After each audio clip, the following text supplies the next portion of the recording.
Bueno, continuamos con este acto convocado por la Plataforma Canaria de Solidaridad con los Pueblos. Colombia, un pueblo en lucha, para participar en él, para acercarnos a la realidad del pueblo colombiano, de todas esas luchas. Tenemos entre nosotras esta noche a Leila Ordóñez, una compañera de la Plataforma de Solidaridad con Colombia, asilada política en el Estado español desde hace años por su participación, por la persecución a la que fue sometida, por su participación en esa larga lucha que lleva desarrollando el pueblo colombiano. Y también en estos últimos meses se vienen desarrollando las conversaciones, los diálogos de paz en La Habana entre las Fuerzas Armadas Revolucionarias de Colombia y el gobierno colombiano, de una cosa, de la otra, de la larga lucha de los últimos decenios del pueblo colombiano, utilizando todas las formas de lucha a su alcance. Pues nos viene a hablar Leila Ordóñez, que estará acompañada en la mesa esta noche también por Edgar Gómez, colombiano, conocido por los años que lleva viviendo en Canarias y también asilado político por participar de esas luchas allí desarrolladas. Sin más, con ustedes Leila Ordóñez, de la Plataforma de Solidaridad con Colombia. Bueno, buenas noches a todas y a todos. Primero que todo, también nuestro agradecimiento a la Plataforma Canaria de Solidaridad por brindarnos este espacio para compartir con ustedes un poco en debate y en tertulia lo que es el conflicto social armado que vive en nuestro país desde hace más de 60 años. Y en referencia, para empezar un poco al documental que acabamos de ver, nos parece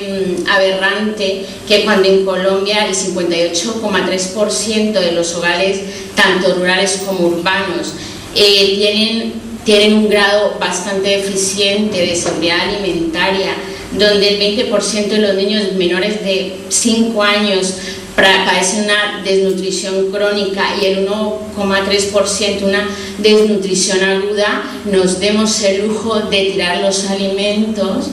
en lugar de aprovecharlos para esas familias y esos hogares que no tienen acceso a esa seguridad alimentaria, ¿no? Entonces, eso es un pequeño ejemplo, muy pequeño, de lo que es la implementación del terrorismo de Estado, porque privar a la gente de alimentación de aquella manera, eso es terrorismo de Estado. Y entonces, para empezar, sí quiero un poco hacer referencia en este verano. A partir de junio y julio empezamos con las zonas de reserva del Catatumbo, luchando porque se les reconozca. Pero tenemos que detenernos a decir por qué los campesinos, por qué las zonas de reserva, por qué el campo es el que se levanta. Pues porque Colombia sigue siendo un país rural, donde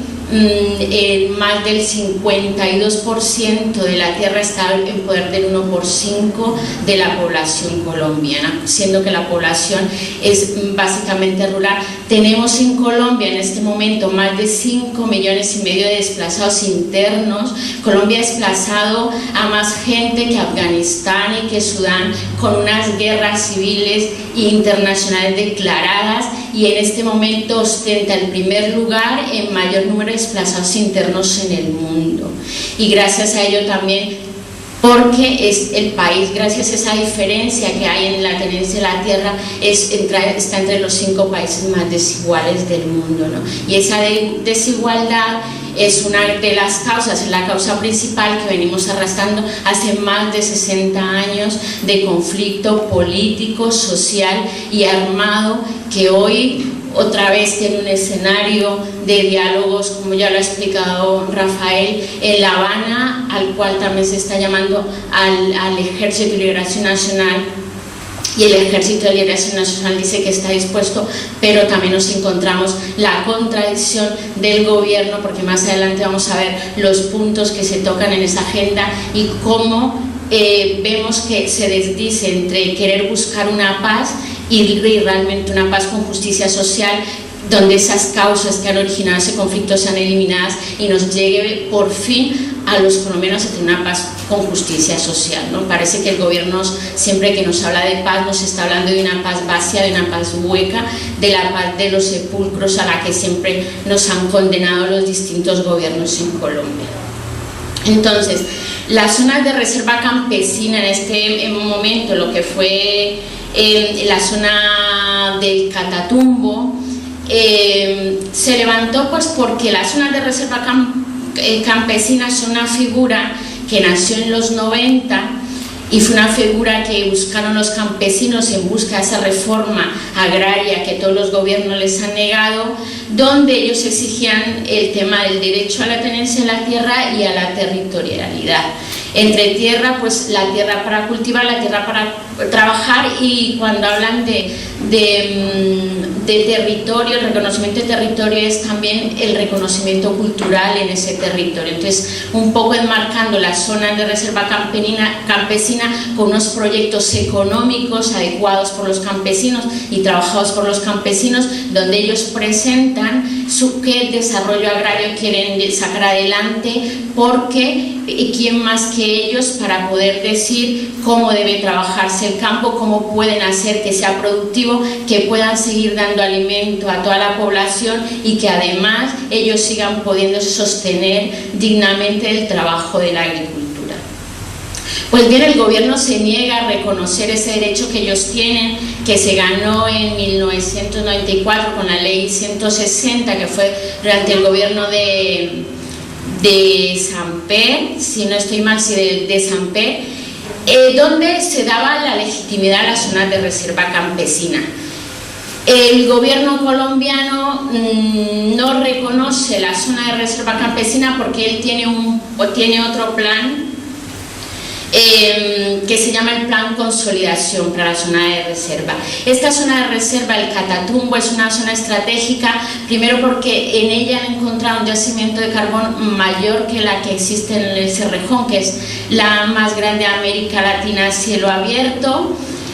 También quieren implementar una gran superficie para sembrar palma africana para la producción de biodiesel, y también quieren militarizar, teniendo en cuenta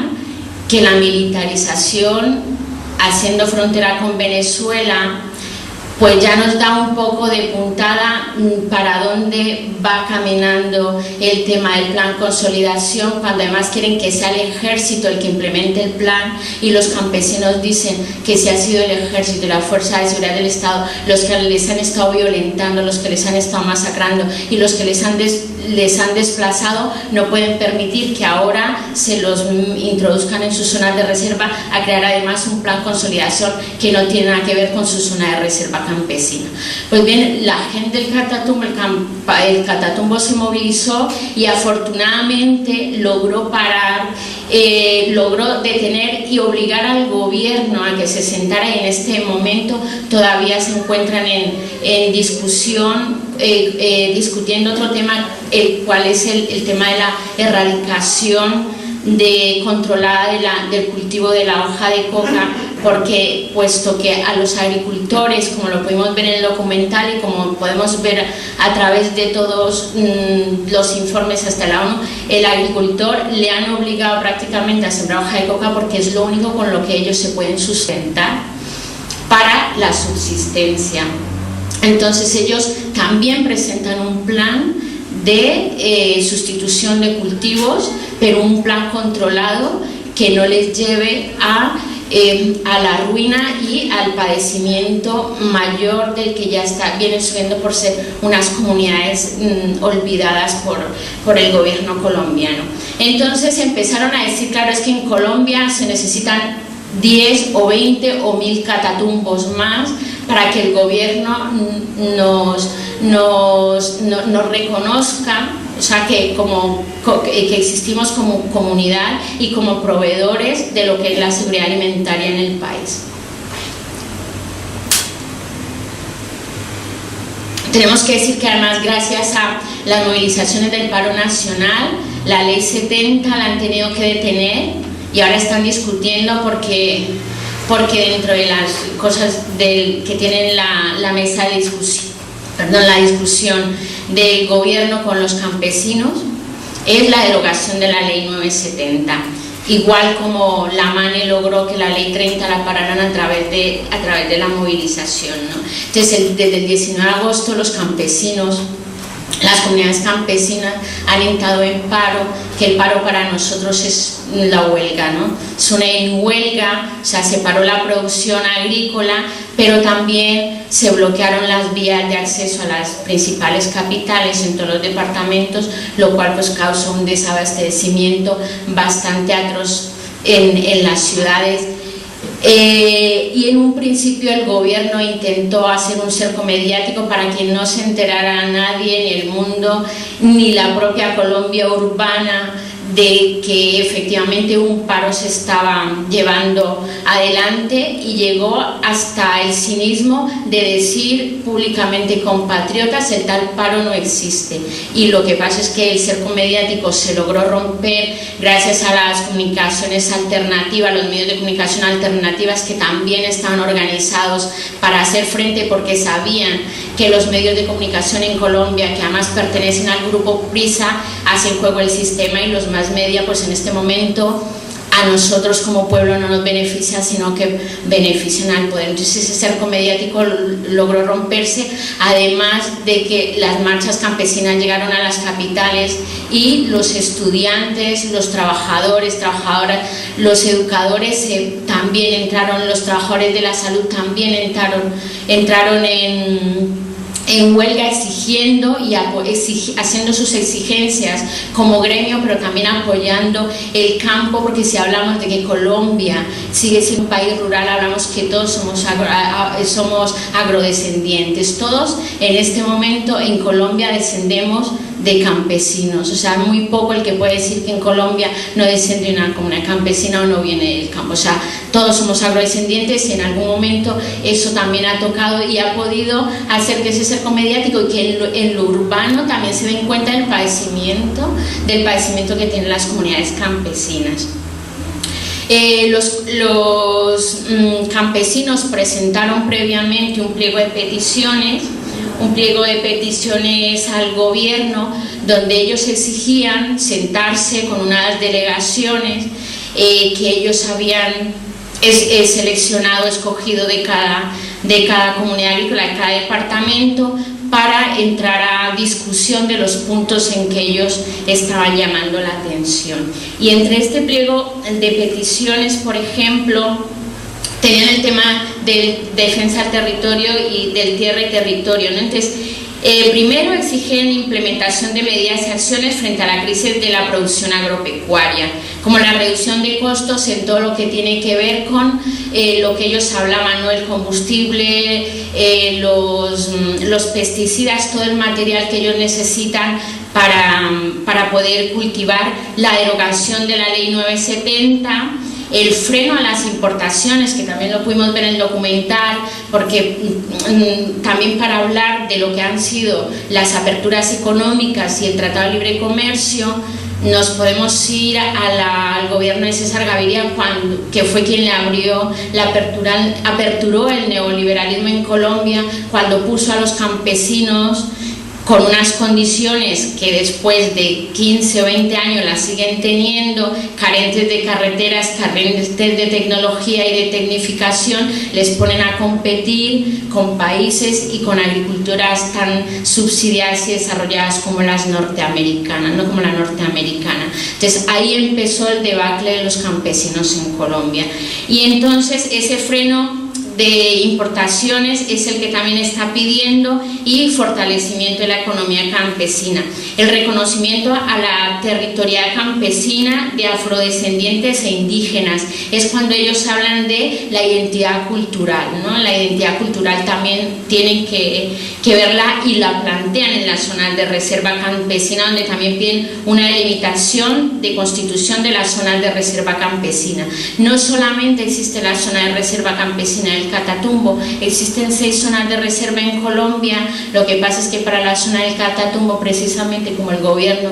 tenía planes mucho más ambiciosos, pues ha decidido que no va a permitir que la zona de reserva campesina del Catatumbo sea una realidad. La participación efectiva de las comunidades de mineros tradicionales, o sea, la minería artesanal. En este momento en Colombia, con los tratados de libre comercio, entra además de la industria, de la agroindustria, que sería la producción masiva de alimentos con semillas transgénicas y la producción de plantas para la fabricación de biodiesel, pues también la locomotora minera que expulsa a esas comunidades, a indígenas y campesinos y afrodescendientes de unos territorios donde ellos han intentado convivir desarrollando una economía artesanal para no destruir tampoco los recursos naturales, o sea que se ha controlado para que ellos se puedan beneficiar sin perjudicar todo el entorno natural que tienen. Pues la locomotora minera viene a decir que prácticamente el agua será privatizada solamente para atender la maquinaria y el lavado de toda la producción minera, tanto de oro, en las minas de carbón, con lo cual el agua en este momento en Colombia, según lo que se planteaba, estaba mirada más para la dedicación a la locomotora minera que para el consumo humano, ¿no? Entonces es otra de las exigencias que hacen los campesinos. Hacen la inversión,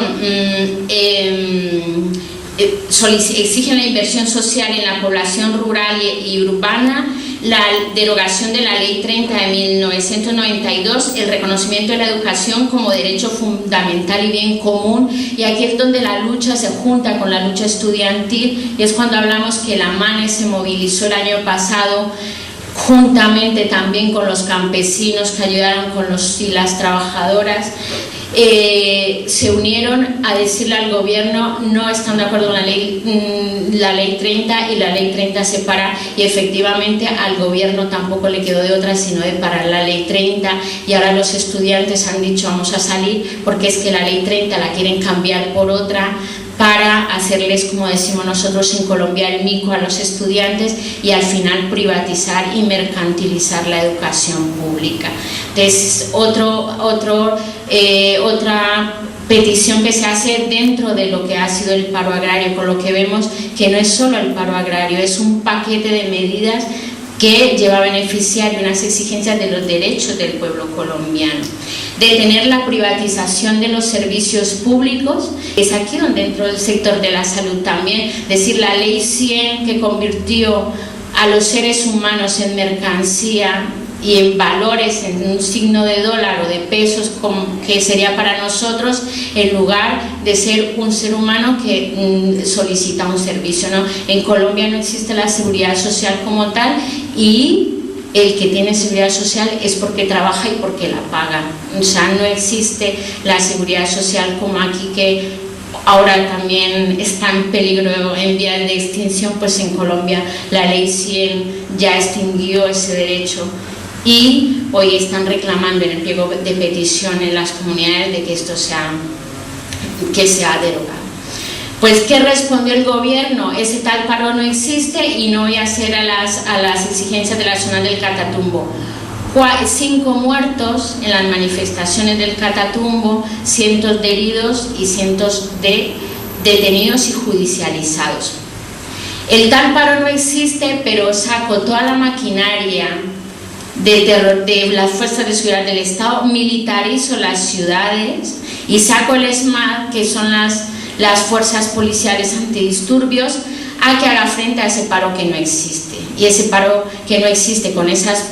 fuerzas de seguridad del Estado, pues se cobraron la vida de 7 campesinos,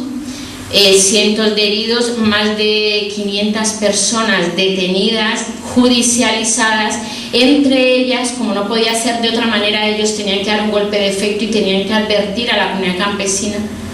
y a la oposición política en Colombia, la detención del compañero Uber Ballesteros, que lleva más de 30 años en la lucha del agro, es miembro de la FES, vicepresidente de la Federación Defensoagro, que es la Federación Agraria en Colombia, es miembro de la Central Unitaria de Trabajadores, es miembro de la Junta Patriótica del Movimiento Social y Político Marcha Patriótica y hacía parte de los representantes y voceros que habían nombrado los campesinos para que estuvieran en la discusión y en la negociación con el gobierno sobre este pliego de peticiones. Y el gobierno estratégicamente fue por Uber porque además sabía que tiene que ir quitando a los líderes para intentar desarticular, ¿no? En el Catatumbo también pasó cuando estaba uno de los voceros, César Jerez, también empezó a judicializarlo, no lo ha detenido, pero le abrieron un proceso también por rebelión, que prácticamente es a lo que nos acusan a todos los que nos oponemos a las políticas nefastas del Estado, a la implementación de políticas terroristas de los gobiernos en Colombia. Entonces, este es el marco que tenemos actualmente. En el marco del paro agrario han salido cosas avanzadas, y es que el gobierno se ha visto obligado a sentarse con la mesa de interlocución mía, como en la mesa de interlocución agrícola. El gobierno ha tenido que llevar todos los gremios, porque salieron todos los gremios que están afectados por estos tratados de libre comercio, los lecheros, los cafeteros, los arroceros, los sembradores de papa, los cultivadores de papa, todos salieron y todos se levantaron, con lo cual intentó un poco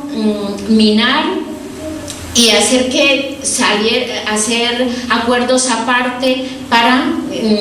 quebrar la unidad que había en torno a la mesa de interlocución, pero finalmente le tocó y le ha tocado ir a la mesa. En este momento el paro no ha finalizado. Lo que llegaron fue un acuerdo de levantar los bloqueos en las vías. Los campesinos dijeron, vale, nosotros seguimos en paro, pero levantamos el bloqueo y nos sentamos a conversar, y en ese punto se está en este momento, ¿no? Entonces, este es más o menos el panorama también en el que entonces ahora cae la contradicción de la que les hablaba al comienzo, que es en qué se está hablando en la mesa de negociación o de diálogo en La Habana. Pues en La Habana hay 5 puntos, y el primero en discusión y por el que no se puede saltar, y sin ese punto no se puede llegar en Colombia a decir que efectivamente hay una salida política al conflicto social y armado, que es el tema de la política de desarrollo agrario integral.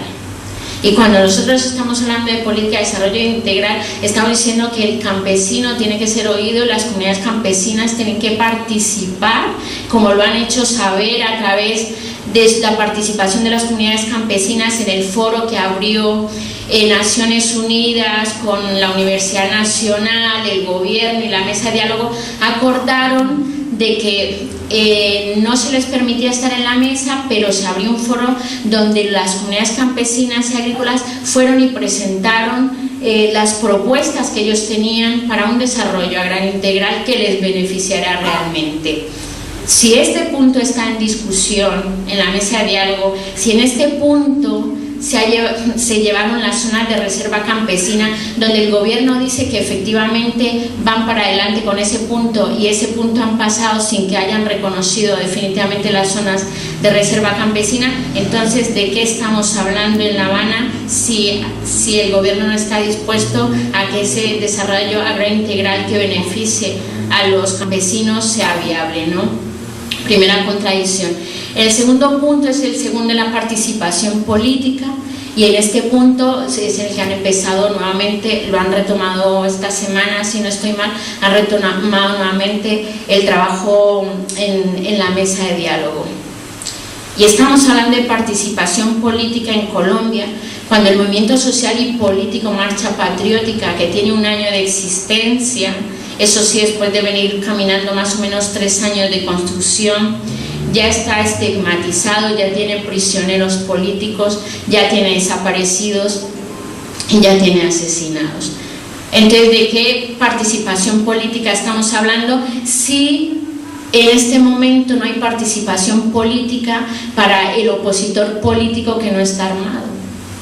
O sea, sí, dicen que hay espacio y que la democracia en Colombia sí que da lugar para que hayan otras maneras de pensar, y vemos que otras maneras de pensar en Colombia están judicializadas. Y están judicializadas en Colombia y están judicializadas en el exterior,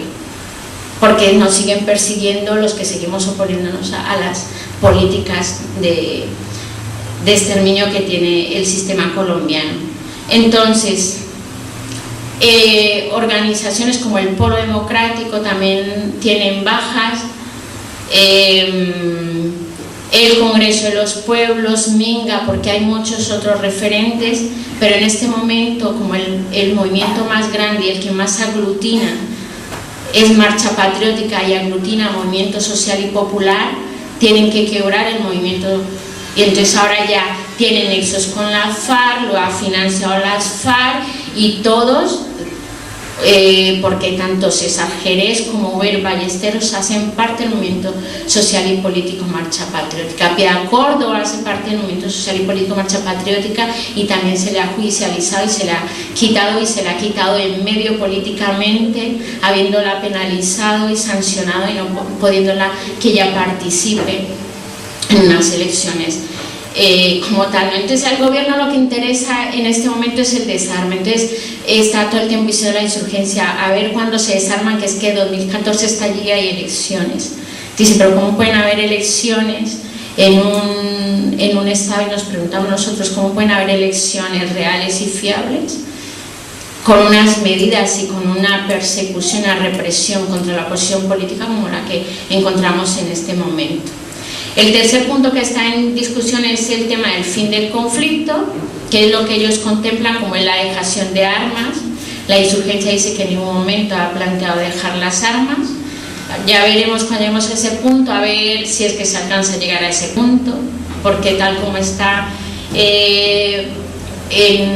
cuando empezó el paro agrario, las FARC se levantaron de la mesa y dijeron que bajo esas condiciones, donde el gobierno además por su cuenta estaba llevando unas políticas aparte, no podían mantenerse en una mesa de diálogo. Luego está el cuarto punto, que es la solución al problema de las drogas ilícitas, para los cuales los campesinos afectados también tienen planes de una sustitución controlada. Y el quinto es otra contradicción abismal, que es víctimas y verdad, ¿no? Entonces, cuando habla de víctimas, el gobierno dice que no va a hablar, solamente tiene que hablar de las víctimas de la insurgencia.